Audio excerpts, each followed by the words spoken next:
Hey, Grandma. Want to play Scrabble? I couldn't hide my surprise at the unexpected invitation. It had been years since I played Scrabble. I only played a few times when my granddaughter Emma was still young.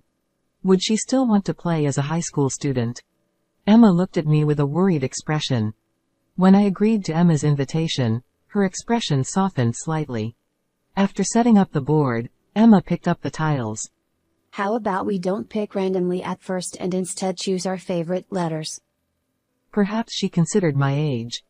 I thought the novel rule was interesting. And so, our Scrabble game between just the two of us began.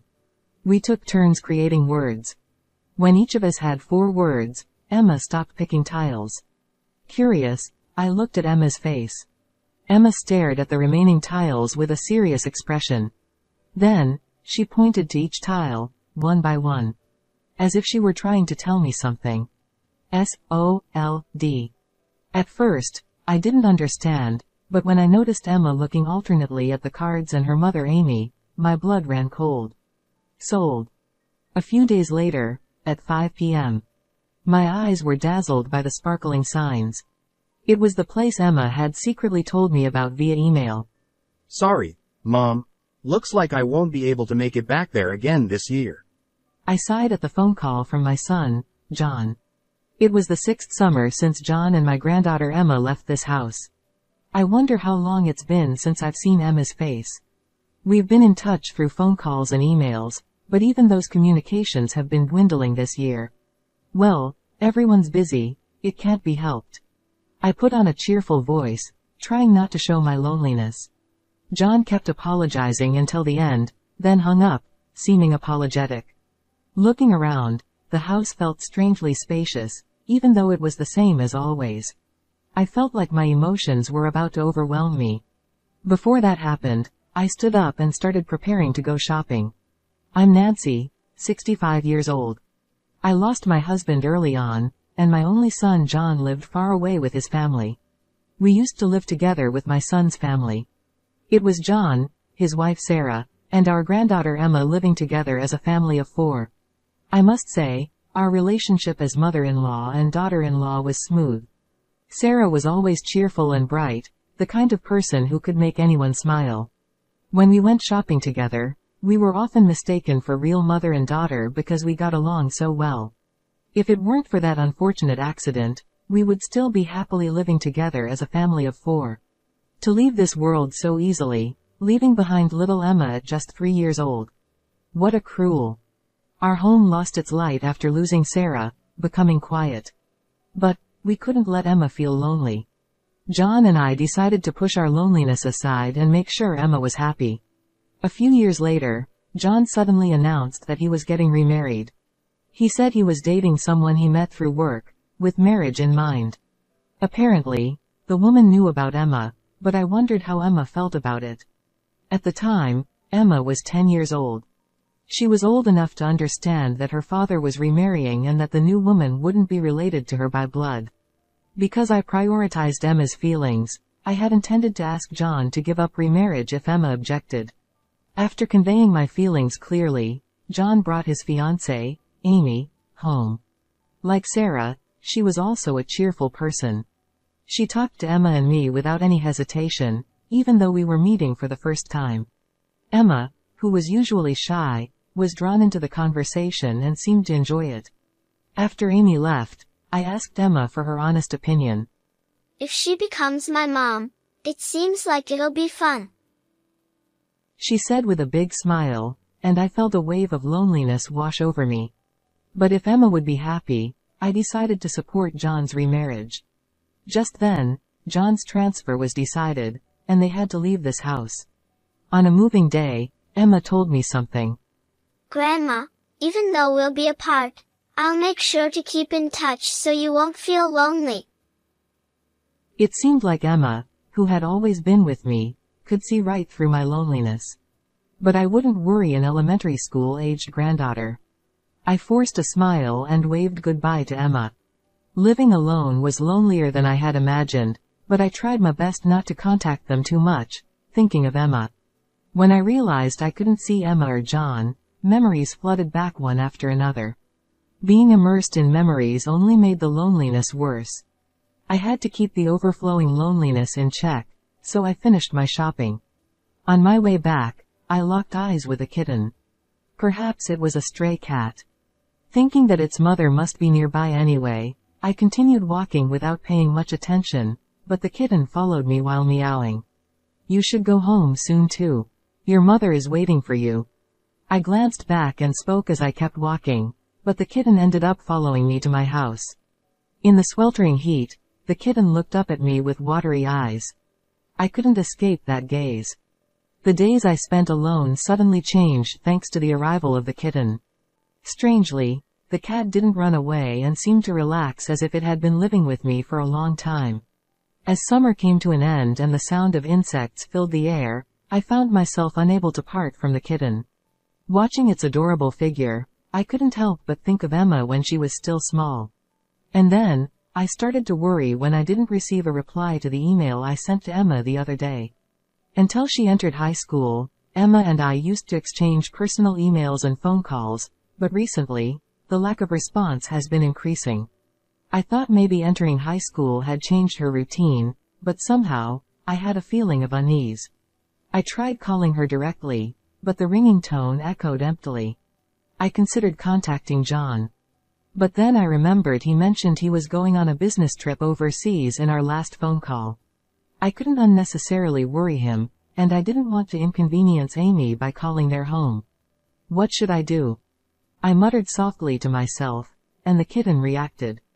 The cat, which had been lying on a cushion by the window, suddenly came up to me and looked up at me. With the same watery eyes as the day it followed me home, it seemed to be pleading with me. As I gazed into those eyes, as if they were trying to tell me something, it struck me. I would quietly go check on Emma's situation. Sensing my idea, the cat curled up on the cushion again. The city where Emma and her family lived was about a 2-hour train ride from where I was. I predicted the time Emma would come home from school and get on the train. My heart was pounding for some reason. What excuse would I make if I got caught? Should I just go and meet her normally? While pondering these thoughts, I gazed out the window at the scenery passing by. I arrived at the nearest station and checked the map. I've known where Emma's family has lived, but I've never actually been there. Feeling somewhat like a detective, I walked around while glancing around. The unfamiliar streets and the different actions from my usual routine. Before I knew it, I realized I was actually enjoying myself.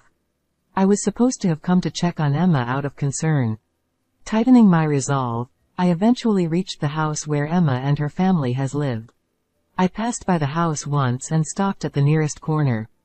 I had come here on impulse, but now I felt a sudden panic realizing there was nowhere to hide. Though there were few people around, I couldn't keep pacing back and forth in front of the house. As I looked up at the sky, a familiar voice caught my ear. I hid behind the corner of a fence and confirmed the source of the voice. It was Amy. Hurry up, hurry. Amy seemed to be urging a girl to walk with her. The girl followed behind Amy, head down. They walked the same path I had taken. Were they heading to the station? Keeping a distance, I decided to follow them. It had been years since I last saw Emma. In my mind, Emma was still in elementary school. But I was convinced that the girl with Amy was Emma. Her posture, the way her hair felt, bits of her childhood were still visible. So, she's a high school student now. I knew it, but seeing my granddaughter grow up from a child to this, it truly hit home. And I realized just how much time had passed. Watching the two of them, it seemed like Amy was excited, while Emma appeared to be downcast. Despite it being almost 5 p.m., they seemed to be heading somewhere. Shopping. But their demeanor was too mismatched for it to make sense. Eventually, they went through the ticket gates at the station. I bought a ticket to make sure I wouldn't lose sight of them and headed to the platform. However, as I ascended the escalator, I heard the sound signaling the arrival of a train. Hastily making my way up, I arrived just as the train was departing. Looking around, I couldn't spot them anywhere. I had completely lost them. Feeling helpless, I decided to give up and head home. In the car on the way back, I tried to shake off the uneasy feeling by recalling Emma's grown-up appearance over and over again. Arriving home, exhausted from the unfamiliar experience, I fell asleep without eating. In my sleep, I had a dream. Emma seemed to be shouting something at me, but I couldn't hear her voice. I tried to respond to Emma, but my voice wouldn't come out. Despite screaming until my throat felt like it would tear, only hoarse whispers escaped, unable to reach Emma. It was agonizing. When I woke up, the cat was peering at my face with a worried expression. Had I been having a nightmare? I was drenched in sweat. Quickly changing clothes, I immediately sent an email to Emma. I'm worried that we haven't been in touch much since you started high school. If there's anything wrong, please let me know anytime. Surprisingly, Emma replied quickly. We're all doing fine. I miss you too, Grandma. But I'll do my best. If she missed me, why didn't she come to visit? Why couldn't she spare some time? Were high school students really that busy? As I pondered, I remembered Emma's lackluster face from yesterday. Emma looked downcast as she left with Amy. Unable to shake the image from my mind, I sent another email to Emma. You can come visit anytime. Or are you busy with a part-time job or club activities? I ended with a question mark to make it easier for her to reply. But I never received a response from Emma. Since then, I've found myself constantly checking my phone, hoping for a message from Emma. But it's been nothing but empty actions, as the days passed without any change. I've tried to visit a few times to see her directly, but either the timing was off or I couldn't catch sight of Emma. My chest feels like it's being crushed with anxiety and worry. Then, John called me after a long time. Mom, how are you doing? I've finally finished up with work and returned from overseas. Forgetting to congratulate John, I desperately pleaded. More importantly, please make sure to come home this year. My urgency seems to surprise John. What's wrong? Did something happen? If I were to ask John about Emma's well-being now, I knew he'd reassured me that everything was fine. Maybe my unease about Emma's condition was just a misunderstanding on my part. But if I can't talk to Emma directly, this lingering uneasiness in my chest wouldn't go away. I haven't seen everyone's faces for so many years. I'm feeling lonely. I've always kept my loneliness buried deep inside, never showing it to anyone. Lately, having the cat around has helped distract me from that loneliness, but I try to change my tone of voice a bit, making it sound a bit more staged. John has always been straightforward. Perhaps feeling guilty for leaving his aging mother alone, he promised that everyone would come home for Christmas. After hanging up the phone, the cat came over and rubbed against my legs. With a slight pang of guilt in my chest, I gently stroked the cat's head. And then Christmas arrived. I waited anxiously for John and his family to come home. The food and drinks were all prepared. And in the evening, John, Emma, and Amy arrived at our house. Nancy, I'm sorry we haven't visited for so long. Amy handed me a box of Christmas sweets. I'm the one who should apologize for being so selfish. We never had any bad blood between us. Whenever we met, our conversations flowed naturally. When I saw Emma's face as she entered next, tears threatened to spill from my eyes. Though I could only see her from a distance before, she had grown into such a beautiful young woman. Seeing firsthand how much Emma had grown since she left home at the age of 10 was enough to make me feel content. Grandma, I'm sorry I couldn't reply to your emails. I wanted to hug Emma as she apologized with her head down, but I held back. It's okay. Just seeing your happy face here makes me happy. Then I gently nudged Emma forward and urged her to enter the living room. As soon as my hand touched Emma's, she flinched slightly. In that moment of reuniting after such a long time, I wondered if I had been too familiar, but Emma didn't seem particularly conscious of it. Oh, there's a cat. Emma, come see. As Amy's voice echoed from the living room, Emma hurriedly walked down the hallway. While John and the others played with the cat, I prepared some tea. I can't believe Mom has a cat now. Come to think of it, I recalled how John had always opposed having pets whenever he mentioned wanting one in the past. As we chatted about trivial matters, I noticed Amy whispering something to Emma. Reluctantly, Amy handed her phone to Emma from her bag. I'm going to the convenience store real quick. With those words, Emma grabbed her phone and headed outside. Amy muttered in a voice louder than intended. Even though we're here for a family visit. Well, I guess it's boring for a high schooler to just sit around in the countryside. I replied, trying not to make Amy feel uncomfortable, as I set the tea on the living room table. After chatting for a while, Emma returned. Emma, I'll hold on to your phone. Since you finally got to see Grandma after a long time, why not have a nice chat? I was about to protest, but Emma handed her phone to Amy without any resistance. She glanced briefly at me, but as I smiled at her, she looked away. John, seemingly oblivious, chuckled while watching a TV special. However, the idea of a mother holding her high school daughter's phone felt odd. Suspicious, I pretended to prepare dinner while discreetly checking my phone. Then, I received a message from Emma. Mom has been managing my phone, so I have very little free time to use it. That's why I couldn't reply. Glancing at Emma, who appeared absent-minded next to John and Amy, who were watching TV and laughing, her expression was so lackluster that it seemed as if she had lost her spirit. I wondered what I could do for Emma. Perhaps managing her phone was Amy's way of parenting, and I couldn't intervene abruptly. Despite considering various options, I found myself unable to do anything as we welcomed Christmas. The next day, as we welcomed Christmas, John and Amy were drinking alcohol from the morning. Snacking on the dishes I made, it seemed like the alcohol was starting to affect them. In the midst of this, Emma approached me. Hey, Grandma. Want to play Scrabble? I couldn't hide my surprise at the unexpected invitation. Scrabble? It had been years since we last played. We had only played a few times when Emma was still young. Did she still want to play now that she was in high school? Emma looked at me with a hint of uncertainty. Sure. Since we don't have much else to do, let's play together. Emma's expression softened slightly when I accepted her invitation.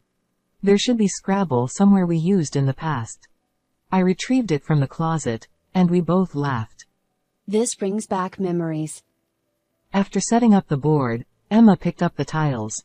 How about we don't pick randomly at first and instead choose the letters we like? Perhaps she considered my age. But still, would playing Scrabble with just the two of us work? With various thoughts in my mind, our Scrabble game began. We took turns creating words, and surprisingly, it was quite enjoyable. When each of us had 4 words, Emma stopped picking tiles. What's wrong? There are still some left. I looked at Emma, puzzled. She had a serious expression as she began to arrange the remaining tiles in a straight line. Then, she started pointing to each tile, as if trying to convey something. S-O-L-D. At first, I didn't understand, but when I noticed Emma alternating between looking at the tiles and Amy, my blood ran cold. Sold. Could it be that Emma? No, that couldn't be possible. That could never be allowed. But I couldn't confront Amy based solely on Emma's testimony. I whispered to Emma in a low voice. I'll definitely help you. It might take some time, but just wait for me. Emma nodded firmly, tears welling up in her eyes. A few days later, I lied to John. I told him I needed him to take the day off from work to accompany me to the hospital. Fully believing me, John came to pick me up in his car. All right, let's go. As I walked without getting into John's car, he followed behind me. What's going on, Mom? Where are we going? Until I had evidence, I shouldn't tell John the situation. It's not that I didn't trust my son, but Emma reaching out to me with an SOS might be because she didn't want to worry John. If today's surveillance goes well, it'll be quicker to explain the situation to John later. However, the shock he'll receive would be immeasurable. But, as her biological father, I wanted him to face reality. Besides, I couldn't handle anything that might happen alone. No matter what, I'll definitely help Emma. With that determination driving me, John eventually followed me without saying anything, sensing the seriousness of my demeanor. We transferred trains and arrived at the nearest station to Emma's and their town. Changing trains, John and I got off a few stations ahead. It was 5 in the evening. Dazzled by the sparkling signs, We found ourselves in the place Emma had secretly informed us about via email. What business could we have in such a bustling district? John seemed perplexed. However, I discreetly hid behind the building where the ticket gate was visible, and John obediently followed suit. Soon, two familiar figures emerged from the gate. Huh? Amy and Emma. John gazed at Emma, with slightly heavier makeup, and Amy, whom she was leading, with suspicion. I signaled to John, and we trailed behind them. They entered one of the mixed-use buildings, and we followed suit. The elevator stopped at the 4th floor. Checking the sign, the store name was written in Japanese. Why would she bring Emma to a bar like this? It seemed doubt towards Amy had begun to sprout in John's mind. I'm going in, John, I said as we stepped into the elevator and pressed the button for the 4th floor. It seemed like the place was a members-only bar, as we were stopped by the man at the entrance. Oh, sorry about that. I feigned confusion and pushed my way into the establishment. Excuse us. Didn't hear that my dad went in here. We'll get him out right away. John, bowing apologetically, followed me, causing the man to fluster at dealing with the doddering act. Good thing he wasn't a tough one. I thought to myself as I scanned the dimly lit interior, noticing a stage in the back. Bathed in the spotlight, young girls in revealing attire struck poses while the male patrons snapped photos of them. What is this place? John muttered as we stood there dumbfounded. Hey, mister. Don't just stand there gawking. Order something or move along. A waiter snapped us out of our trance.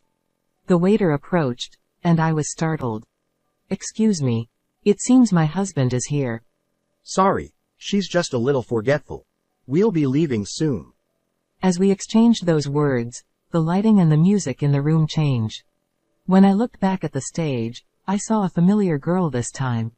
I wondered when she had changed her outfit. Wearing a nurse's uniform with a plunging neckline and a skirt so short that her underwear could be seen, unmistakably, it was Emma. Cheers erupted from the men, and flashes from cameras filled the air. Amidst all that, her face showed clear signs of discomfort. What is this? Anger trembled through my body. John, too, gritted his teeth in frustration. But we couldn't contain those emotions. Straightening my back, I stormed onto the stage, grabbed Emma's hand, and headed towards the exit of the store. The customers were taken aback by the sudden intruder. Hey, you can't do that, ma'am. The waiter forcefully restrained me. Then John, who had remained silent, spoke up. This is clearly a brothel, but are you employing high school students here? The waiter's demeanor shifted. I work in legal affairs, you see. I have plenty of acquaintances in the police force. John continued. The hand restraining me loosened. This girl is my daughter. You are having fun, aren't you? Should I sue every customer here? John's voice reverberated throughout the store. One by one, male customers began fleeing the establishment. In the midst of this, Amy emerged from the back of the shop. Oh well, it was such a lucrative gig, she said lazily, cigarette dangling from her lips. She sounded indifferent, a stark contrast to her usual lively self. However, I couldn't be deterred by such things. This is no way to treat high school students. I glared at Amy, but she just smirked and chuckled dismissively. It's just a part-time job, isn't it? There wasn't a trace of remorse in her demeanor. Suddenly, Emma, trembling in John's coat and arms, stood up and shouted. It's not just a job. You were taking all the money, weren't you? I never received a single penny. With tears in her eyes, Emma glared at Amy. What's going on, Amy? Placing a hand on Emma's shoulder, John calmly inquired. He seemed unable to believe that his wife could exploit their daughter. His voice sounded like he was seeking some last shred of redemption. But Amy further trampled on John's feelings. Even Emma enjoyed being looked at by men older than you, right? I felt like my head might explode. Just as I was about to lunge at her, John stepped in front of me and declared to Amy. We're getting a divorce. He then urged Emma and me to leave, and we exited the shop. As we walked away from the store, Amy watched us with a smile, but there was a faint twist to her lips. I made Emma a hot milk with plenty of honey as she returned to my house. Somehow, the cat had curled up next to Emma. With the warmth of the hot milk and the cat, Emma seemed to relax. Thank you, Grandma. Emma, who had been forcing a smile, eventually broke down in tears as if a dam had burst. I hugged her tightly, gently rubbing her back. And so the night grew late. A few days later, John packed up his and Emma's belongings and moved into my house. Surprisingly, despite appearing relaxed at the time, Amy was reluctant to divorce. She repeatedly called our house, saying things like, I was just tempted by the easy money. I'll change my ways from now on, so please forgive me.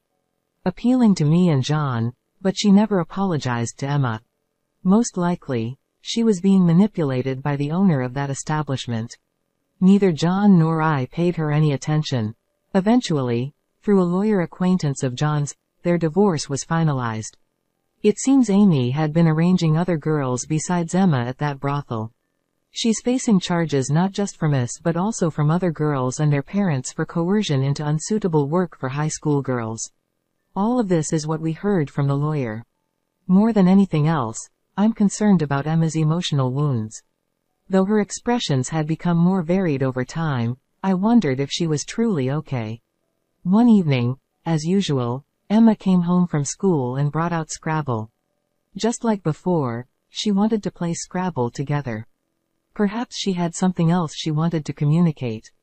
Once again, we chose her favorite tiles first, and the game began. Then, 7 words were formed. Emma silently lined up the tiles. I followed each tile with my eyes. A-L-R-I-G-H-T. When I looked at Emma's face, there was the same smile as when she was a child. A tear streamed down my cheek. The cat, watching us from nearby, began playing with the leftover tiles. Emma and I laughed together at the cat's antics, surprised but amused. From then on, whenever something happened, we played word games with Scrabble. The cat, now grown, watched over us from a distance.